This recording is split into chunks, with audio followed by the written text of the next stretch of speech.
assignment na mo ni sa kuan economics o gikinahanglan mi mo interview small business owner or employed adult, pwede ka na kong interview gamay simple question ra ni about sa imong daily economic decision. Pwede ra ma'am.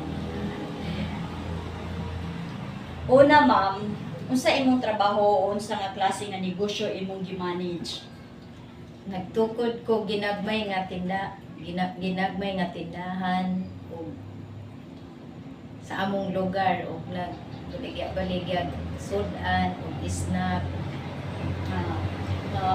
Ikado na akong question, unsa yung pinakalako nimo nga challenge sa pag-manage sa income o gastos sa negosyo?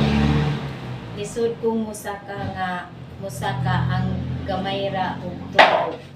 Dili pod akong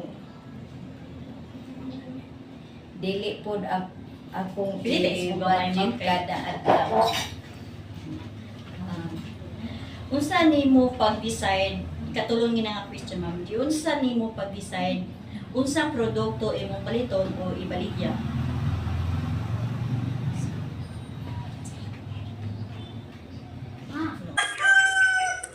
Ang akong gi-interview kay usa ka tindera sa lungsod nga nagdumala og sari-sari store, nagbiligya siya og sudan, snack ug uban pang adlaw-adlaw nga gamit nga giginamit sa mga pamilya sa among lugar.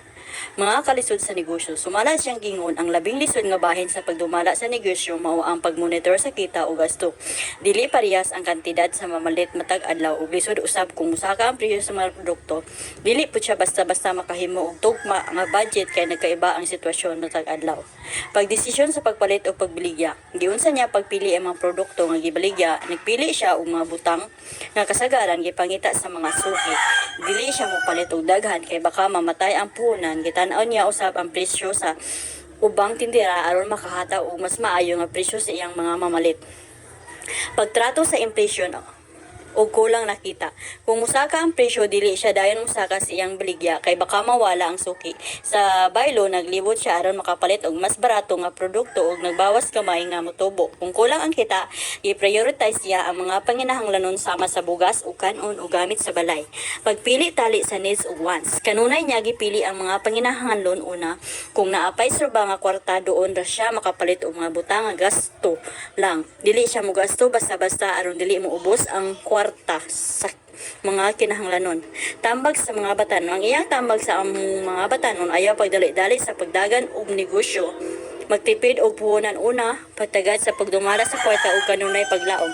Ayaw mo gasto sa mga butang nga dili kinahanglan og sigurado nga adunay savings. Sa tanan nga nahibalaan nako gikan sa interview, nakita nako nga dili kaayo dali ang pagdumala og negosyo ug pagpangita og kita. Kinahanglan og pagtagad, paglaom o pagtagbo sa panginahanglanon sa mga tawo sa komunidad.